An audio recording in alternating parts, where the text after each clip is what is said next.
There is a phrase most of us have said at some point, probably more times than we can count.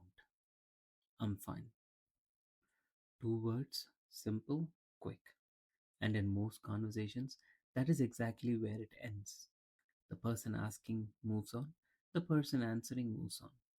And whatever was actually happening underneath those two words stays exactly where it was underneath. Now, I'm not saying I'm fine is always a lie. Sometimes it genuinely means everything is okay, nothing to report. Life is actually fine right now. But sometimes it means something else entirely. It means I do not know how to explain what is going on inside me right now. It means I do not want to make this your problem when you have your own problems. It means I have tried talking about things before and it did not really help, so what is the point of starting the conversation again? It means I'm still processing this and I need to sit with it before I can even begin to put it into words. And sometimes it means something that is harder to admit. I have learned that people lose interest after the first few minutes, so I stopped going past the first few minutes. Here is something worth thinking about. Most people, and men in particular, are raised with a very specific message about how to handle difficulty. The message is not spoken directly most of the time, it is just demonstrated, modeled, observed over years of watching the people around them. And the message is this: when something is wrong, fix it. Do not discuss it, fix it.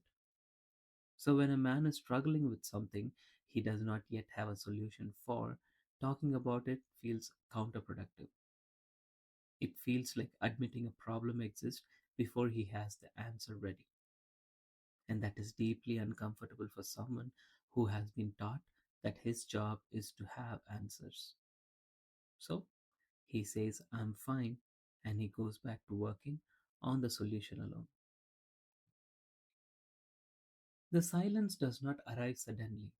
It is not a decision a person makes one day.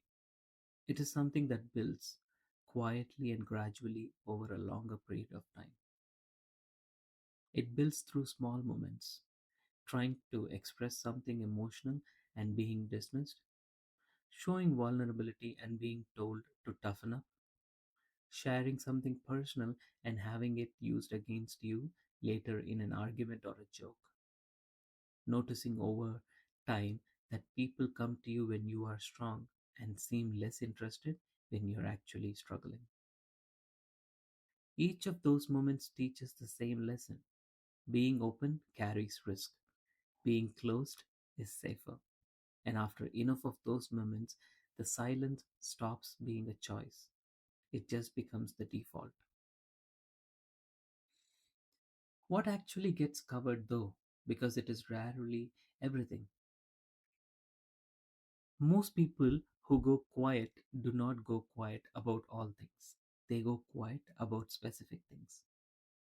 Fear is one among them, the most commonly covered emotions. Not the fear of obvious dangers, but the quieter fears. Fear of not being enough.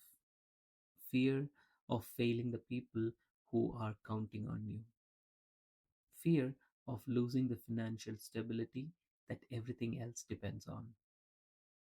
These fears sit with a lot of people every single day, and almost nobody around them knows.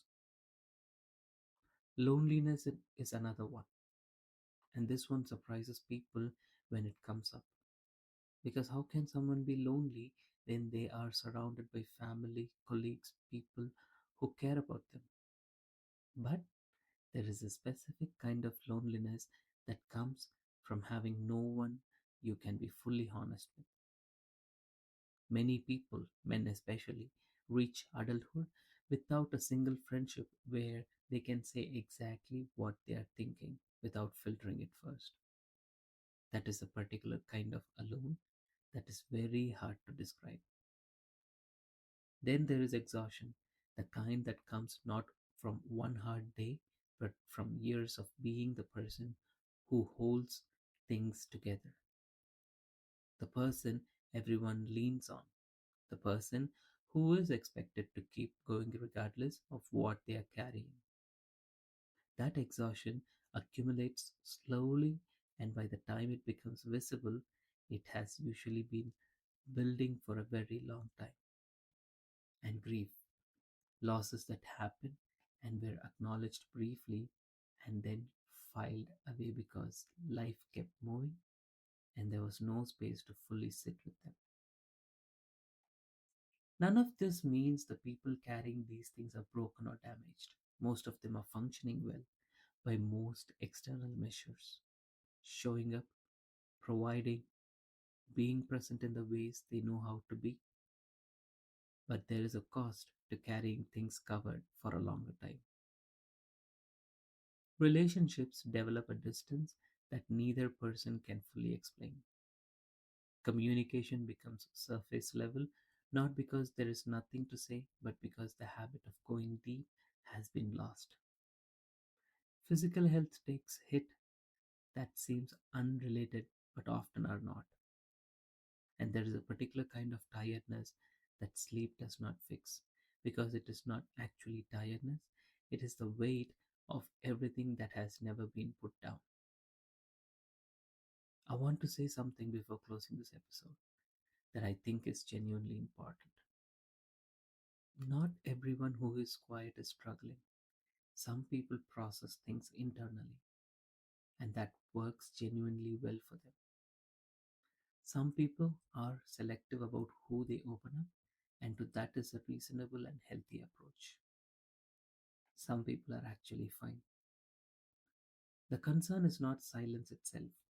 The concern is when silence becomes the only available option, when a person is not choosing to be quiet but simply does not know how to be anything else. Because from the outside of all those people, it looks identical. The person who's going to be genuinely okay, the person who's quietly not okay, the person who's processing, the person who has been carrying something heavy for so long that they have stopped noticing the weight. They all say the same: I am fine. Next episode, we talk about what happens when that silence goes on long enough, what it cost, and what becomes possible when it finally starts to lift. This is Rediscovered. Stay uncovered and accept.